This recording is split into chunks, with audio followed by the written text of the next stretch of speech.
in Parshas Bamidbar talks about a desert. In fact, the Sefer Bamidbar, the book of Bamidbar, right? So in the English they translate it as numbers.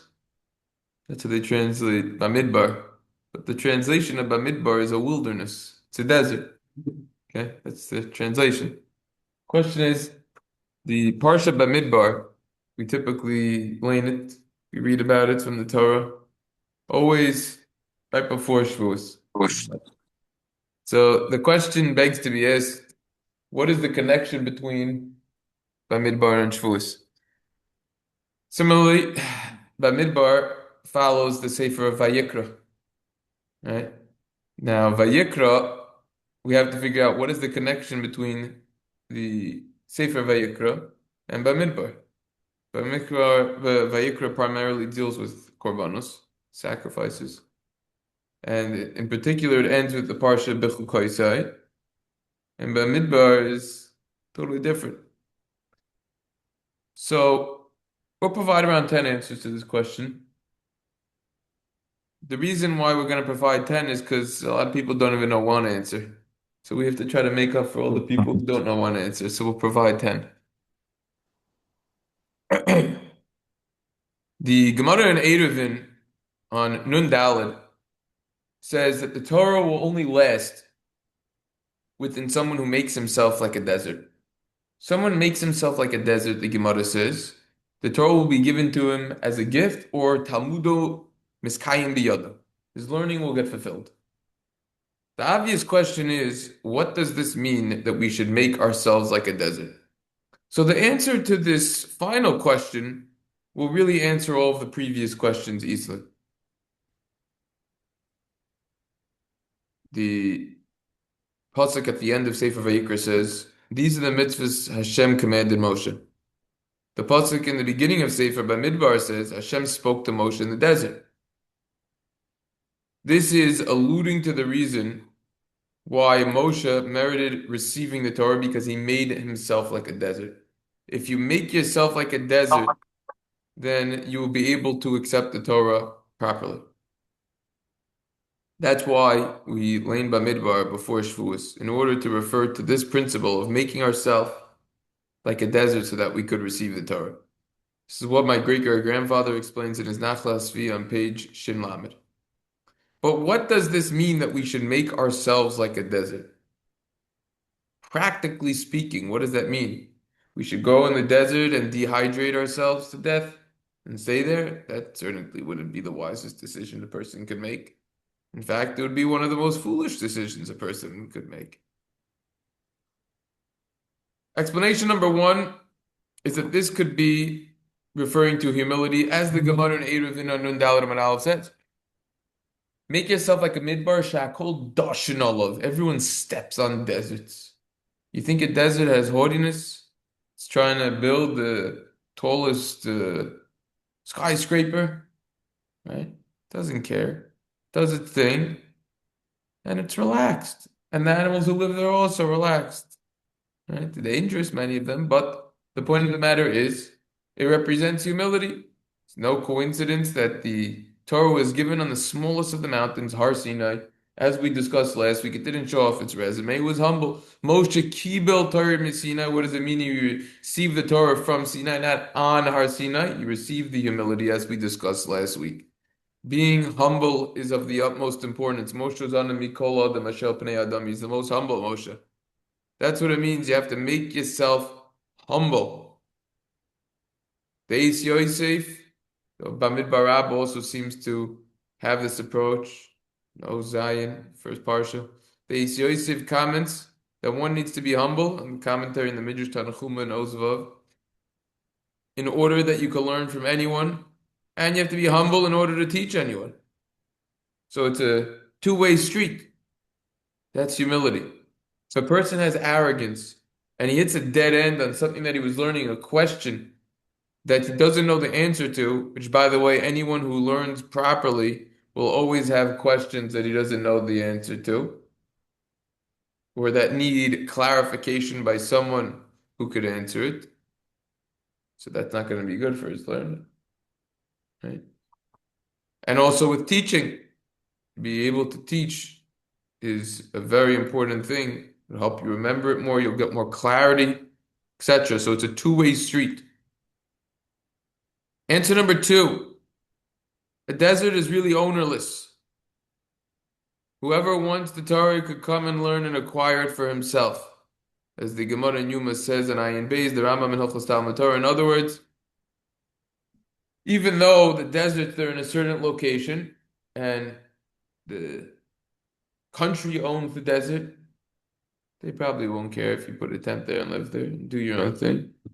Who cares what's going on in the desert? Good luck surviving. You need major survival skills. It's ownerless. You could go there. So too the Torah.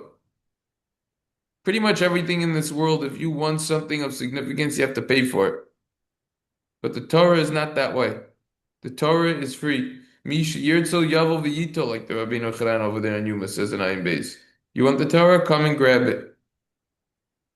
Hashem says, Ma'ani b'chinam afata b'chinam. Hashem says, just like I teach the Torah for free, so do you teach the Torah for free. It's free. In fact, rabbis have to come onto a halachic loophole in order to make money from teaching Torah.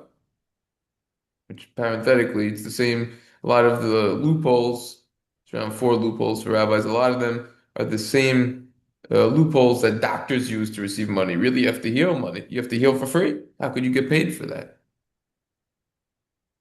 Answer number 3. The Mishnah in Pirkei Avos in the 4th parak quotes Rabbi Nahairai who says, "Havi goyle l'makom Torah v'al toimer shitava acharecha shechavercha yikamu be'adecha." You have to exile yourself to a place of Torah, to get away from the distractions and go to a place of Torah. It's very fitting for Rabbi Nahairai to say such a statement. Excuse me, because if you look at the last Mishnah, Maseches Kedushin, the Mishnah over there discusses briefly the topic of working and learning and what type of job, occupation a person should choose. It means to make a living, to make an income. And Rabbi Nahairai over there says, Mani achani kol umnu shemoilom ve'inam alamed b'ni ela Torah. He said, forget about all of the jobs out there. Just teach your son Torah. It will help him in this world and the next. Many jobs, you get to a certain age, they fire you. You're not worth it anymore. You can't do it. Someone younger will do a better job for less money. Torah is not that way. Lasts all the way. That's Rabbi Nahairai. A lot to say on that statement. But nevertheless, this is answer number 3. To exile yourself to a place of Torah. It's no coincidence that many of the yeshivas that have thrived opened up in a place of super duper cheap real estate in the middle of nowhere. And the reason why is because their yeshiva wasn't a pit stop, it was a destination. And when you came there, you stayed there. As opposed to certain yeshivas, they open up in a big city with all the hustle and bustle and distractions. That's difficult. It's difficult to do that. That's the desert. Place of no distractions. Answer 3. Rashi explains. Answer 4, excuse me. Rashi explains in Sota and Chaf Aleph. Deserts represent simplicity. Not all of running after physicalities and luxuries and the like. Forget about the physicalities. Similarly, the Darchei Musar explains that we have to be careful not to be too materialistic. The Dor Hamidbar, the generation that was in the desert, is a perfect example of this. They just had them on. In the 6th parak Avos it says, Pas b'melech teichel ma'imim meshura tishtav al aretz tishon. If you don't have anything else, just eat bread, be happy with that. Drink water, bread with little soul, sleep on the ground. Someone who learns properly will be taken care of. Hashem himself will help him. Just like the people in the desert were divinely helped, so too those who toil in Torah will be miraculously helped as well. It's a story of a son, and he gets to school, and he realized he forgot his lunchbox. So he calls one of the parents to bring the lunchbox over there. And what happened? And he realized that he called his parent to bring the lunchbox. The parent realized the parent brought the lunch right over.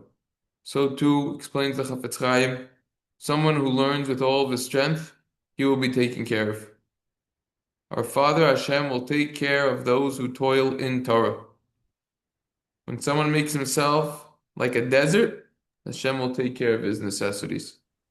Midah kinegin midah, measure for measure. Since this individual isn't concerned with the physicalities, Hashem will take care of his physicalities as well. Explains the Chafetz Chaim, Hashem will give us our lunchbox. Answer number 5. Why wasn't the Torah given in a large base medrash? A place which was more conducive, that you didn't need to worry about sandstorms, too hot during the day, too cold at night, snakes, scorpions, all sorts of creatures.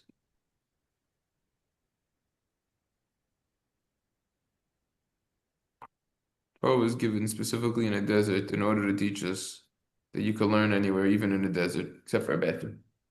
But even if the environment might not be the most conducive environment, you could get it done. For me personally, you could learn at a playground when watching your kids. Right? They're doing their thing. Inu bididu, anan bididan. Anan bididan, inu bidu. We're doing our thing, they're doing their thing. You could do it while waiting in line for a doctor, wherever it is. At a gas station. Gas station for those who have gas cars, aka you guys. Right? You could do that anywhere. Electric, You get the electric point. charger. Yeah. Electric charger. Yeah, if you use them and you don't use your home one for some reason, if you're traveling. The point Going is to, anywhere you could do it. be going to Baltimore. As long as it's not a bathroom. You could do it anywhere over there. Wait, since the Rav brought that up, I have a question. It's given in a desert to teach us. Torah was given in a desert to teach us that you could learn anywhere. That's the idea. Even in a non-conducive environment, wherever you are. The Gemara in Tainus quotes Chaf Aleph Amid Beis. See the recordings. The whole Tainus playlist, the whole Masechta is over there for more details. Rabbi Yossi Omer loy makoimo shel adam makavdo ela adam makabid es makoimo. Which means that the place where a person is not going to bring him honor. A person will bring honor to the place where he is. In other words, we could bring Torah wherever we are, wherever we go. We could become great in learning regardless of our situation. It's like the saying goes, great people turn dirt into gold. People who aren't great turn gold into dirt, which you see many times also. This coincides with that which we discussed in Parshas Truma. Vasuli mikdosh v'shachanti b'soicha. Make for me a mikdosh, and my shechina will dwell within it. Why is it in the plural tense? B'soicham. It's only one mikdosh. The Chaim answers that the place that an individual sanctifies is a holy place for the presence of Hashem that has to be among the Jews. Similarly, and the Al-Shach elaborates, it's not referring to a physical mikdash. Rather, we have to create a spiritual mikdash within ourselves. Even if we're not in a holy environment, the shul, base medrash, we have to strive to make that environment holy. The Avnei Nezer says something very profound. This I actually saw quoted on the art scroll on Sefer Shmuel Aleph Perek Gimel Pasuk Gimel on page 25. The Avnei Nezer says, a person is truly in the place where his mind and heart are. Someone whose thoughts are in a holiness is in a holy place, even if his body is elsewhere. In other words, you could be in an unholy, very standard location, waiting for a train, waiting for a bus, whatever it is. If you're learning from a sefer, it's as if you're in a holy place. Similarly, Rashach says, in my opinion, if a Jew is immersed in Torah learning, wherever he is, it's as if he is in Israel. In other words, oh yeah, a lot of times you see that people You're talking to them, you're waiting for them to respond, and they don't respond. They didn't respond because when you were talking, they weren't listening to you. Their mind was in a different place. And then you have to repeat what you said. And then they finally understand and said, oh, that was good. That makes sense. That's what we're talking about. Your mind was in another location. That's not a good situation. You got to get your head in the game, so to say. They talk about, oh, you visit the Kaisel. Beautiful, the Western Wall. Yeah. Chaim Shmulevitz used to say, the Kaisel is Kaddish. It's very holy. No one is denying that. But the base medrash Kodesh Kadashim. You learn Torah, that's the holy of the holies. Think about that for a moment. That's the idea over here. You got to make the situation holy. Into number 6, Taisva says that Bamidbar is only laid very close to Shavuos. In order that the curses that are laid in Parshas Bechukosai aren't said right before Shavuos. Shavuos is a very important time that we especially want bracha, no curses, because on Shavuos we get judged for the fruit of the trees, as the Mishnah says. So this is the Taisvus' answer. This explains also the connection between the two. We don't want Shavuos, time we receive the Torah, right after the curses we put Bamidbar there. And to number 7 is a very inspirational answer. Moshe Feinstein Zatzal, in his Drash, Moshe says, we lay in Bamidbar near the time of Shavuos because sometimes people think, that learning thing, that Torah, it's not for me. I'm not cut out for it. It's funny. You look at certain people. I mean, at least I do. I'm not trying to judge them like a Dayan over here. But you look at them and you hear them. They talk and they're so knowledgeable of so many topics. And you ask them anything about Torah, you have any discussion, they don't know nothing. So what's going to be their excuse when they go up to Shemaim at the end of their life? They're going to say, why didn't you spend time to learn Torah? Me, I didn't have the head for it. I didn't have the head for that. But for this and that topic, you know everything about the thing? Contradiction. Doesn't add up. Numbers don't lie. Learning Torah is for everyone. When the Jews were counted in Parshas Bamidbar, the pasuk used the language of Si'u. Si'u. Why did you use such a language? It's not a normal language to use for counting. Because Si'u could also mean uplifted. The Jews were uplifted from that counting and everyone's level increased. Everyone felt important because they were counted. They merited to be counted among the greatest of Jews. They said, wow, if this leader gets counted as one and I get counted as one and we're counted equally, wow. That means I have the potential to become great. Same thing with the minion. The biggest leader and the most simple Jew, they're both counted as one. We could all reach very high levels. The word Sibor stands for Sadiqim Beinoinim Urashayim. Righteous people, average people, and the wicked people. Everyone gets counted. It's actually a discussion about if he gets counted or not for minion, but that's another topic in of itself. Let's assume he does. The Gemara in Sanhedrin on Samach Daled says that there are 3 sins that a person has to give up his life rather than transgress. Idolatry, illicit relations, and murder. Someone says, do any of those, or else we're going to kill you, you have to get killed. Why? Because who says that your blood is redder than other person's? Your blood is more important. The damach sumach tfei. Therefore, you don't kill someone else, even if you are the greatest leader of the Jewish people. And they tell you to kill a simple Jew, to give up your life. Maybe that simple Jew could become greater. Who knows? Who said your blood is redder than his? Maran Sanhedrin and Lamed Zayin says, we have to say, Bishvili Nivra Ha'olam. The entire world was created for us. Rabbi Ephraim Greenblatt, in his Shalos and Shuvas, River V'Yoivlis, lesser known sefer that he has. He's known for the River Voice Ephraim.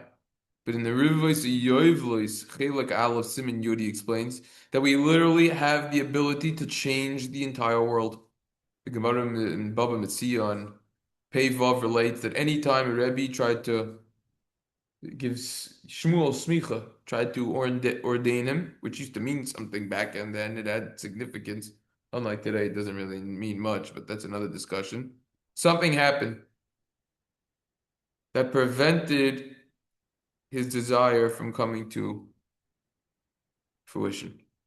Yet the Gemara in Rosh Hashanah relates on Chaf that Shmuel changed the world. He was able to figure out when the holidays would be if there were no Eidim, there were no witnesses that came to testify about Kiddush HaChodesh, about the moon. We see a person is able to reach such heights, even without an official title or position. See over there for tremendous elaboration on this topic. Tremendous. But this is an incredible proof. Think about it.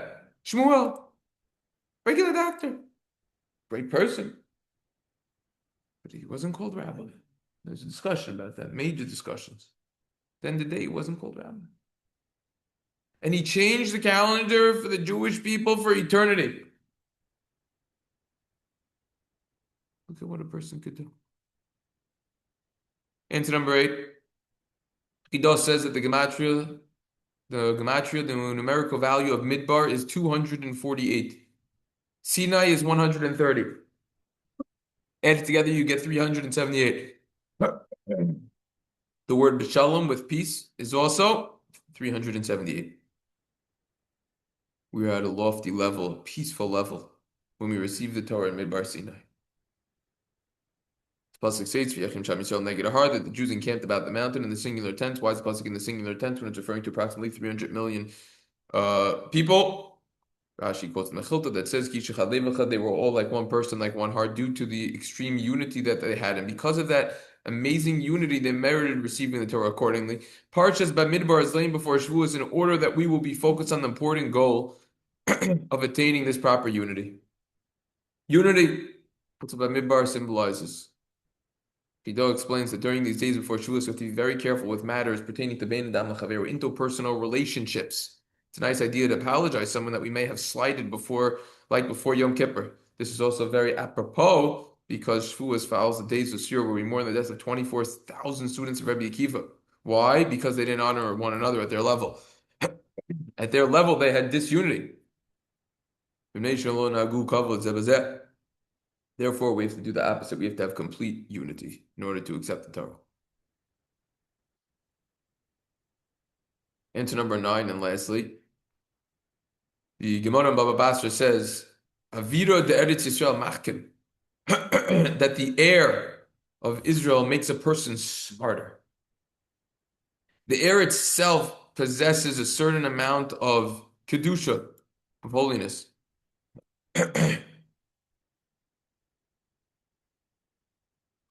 This kedusha, this holiness, will positively affect others. They say that you shouldn't just go to Israel and say, "Now I'm going to become wise." You got to do some hishtadlus also. But right? You have to, can't just sit back with the feet up, sipping a pina colada over there, right? Not going to happen. But what this means is you're going to get a special divine assistance. It will help. Furthermore, many mitzvahs can only be performed in Israel. We call those mitzvahs tuluyos ba'aretz. Why then did Hashem give the Jews the Torah before they entered Israel? What's the point? Why in a desert? Shimshon Pincus Atal explains a beautiful idea. The Tiferet Shimshon, beginning of Bamidbar. Pasuk in Shir Hashirim says, "B'yoim chasunoso b'yoim simchas libo." On the wedding day, his heart was gladdened. Mishnah says, what does this mean? B'yom chasunoso, the day of his wedding. Song made about this from Mati Steinmetz. So that refers to when the Jews received the Torah at Har Sinai. It was like a wedding, connected us to Hashem. The actual mountain was like the chuppah. That was like the canopy, the wedding canopy. The Jews, we are like the chassan, the groom. The Torah was the kala, the bride. In order for this link between the Jews and Hashem would be complete in the Torah, would be complete, there needed to be a yichud room, seclusion.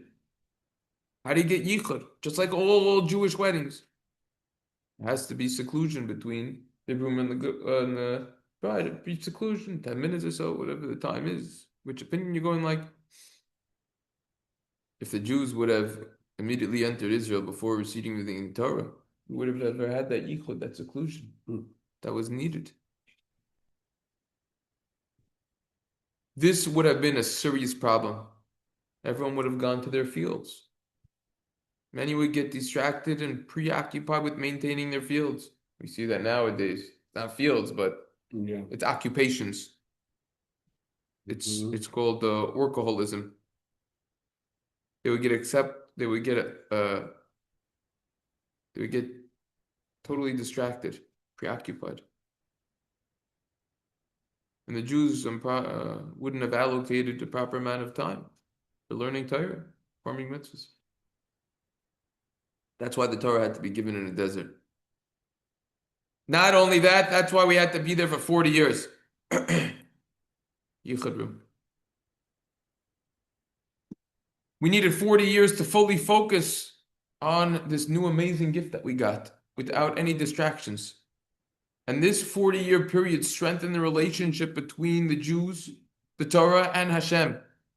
In the desert, like we saw above, like we said before, there were very few distractions. We didn't have to do all the mitzvahs hataluyas ba'aretz, all the mitzvahs that you could only do in Israel.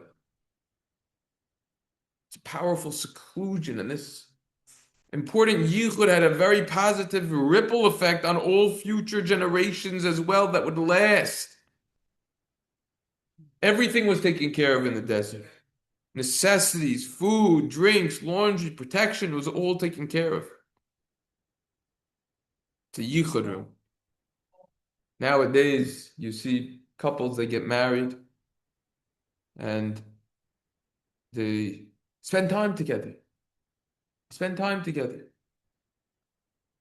You know, the whole discussion of honeymoons and the like, that's another discussion in and of itself. But the point is that there's an idea of Shana Rishona. It's a halachic idea. People think it's a made-up yeshiva idea. It's not true. It's in Torah. It's in the Chinuch. It's all over. It's a concept of Shana Rishona. Now, what that means, no night seder, all that, that's bogus. You go learn. You could do both. Efshar l'kayim shneim. I'm not talking about you leaving for 24 years straight like Rabbi Akiva over here. Right? But the point is that you're allocating amount of time. The Mishnah Avos that says, Al tarba sicha yima yisha be'ishta amru kal v'chayim be'ishas chaver. It's talking about also Shana Rishayna. But there has to be time spent together. The question is, what's tarba? What's a lot of speech? Don't talk too much. But the point of the matter is that there has to be a certain seclusion, so to say. There has to be a closeness. That's why it had to be in the desert for 40 years without other distraction. That answers fire. That's deep. I think it was supposed to be 40 with a table, but didn't. Okay, but that's what it ended up being, and based on that, then you have this idea. Yeah. Okay. This just to include with an interesting side topic from all of this. Relocating from your home environment in order to learn Torah. You see this by yeshivas nowadays. You see this in our community. They have already a dozen boy yeshivas for high school, and they're still leaving. They're leaving. Where are they going? They're going all over the place. That's where they're going. All sorts of yeshivas that are out of the tri-state area they're going to. All right? Why? What's the point? Based on what we said before, you should exile yourself to a place of Torah. Dwell in a place where there's a lot of Torah and Talmidei Chachamim. The idea of relocating, there aren't distractions, like we said before. You're exiling yourself. The Pharisee explains, this literally means exile yourself. literally leave your parents, family, friends, and everything else behind in your hometown. Even it's very difficult. It's like detaching a child from his mother when the infant is being fed. Nevertheless, it has to be done. Many people have success lech lecha when they relocate. This is like plants. Sometimes plants aren't going to work well in one location because the dirt isn't good. You relocate them to have agricultural success, though. So too, sometimes a person's going to be unsuccessful with this growth of Torah and Midos unless he relocates. How does it help? Many times when your location where you were raised, you can have the old jokes, the old friends. You're going to have the immaturity. It's going to prevent the growth. You're always going to be viewed as a kid. It's going to stunt your growth. You're spoiled a lot of times at home, etc. When you go to a new location, you're not forced. No one's forcing you to do it. Lech lecha, you got to get out of there. It'll help. Moshe also, he was told to leave the place where he was born, go to a new land. The Gemara in numerous places relates that many would relocate in order to learn better. Look at Ksuba Samach Beis, look at Shabbos, Tesam Beis. Taisvis over there. Now, even though there's an idea of relocating to maximize one's spiritual growth, nevertheless, some people it's better to stay home for many reasons. If someone is fully focused and growing in his home location, he knows every single trick over there, where every single thing is, no reason for him to go anywhere. Relocating depends on the person, place, and time. Hakol l'fiyah inyan. So those are 9 answers as to why we lay in Bamidbar right before Shevuos, what the connection is between the two, and that's the story. We could get a brief recap in under a minute and a half.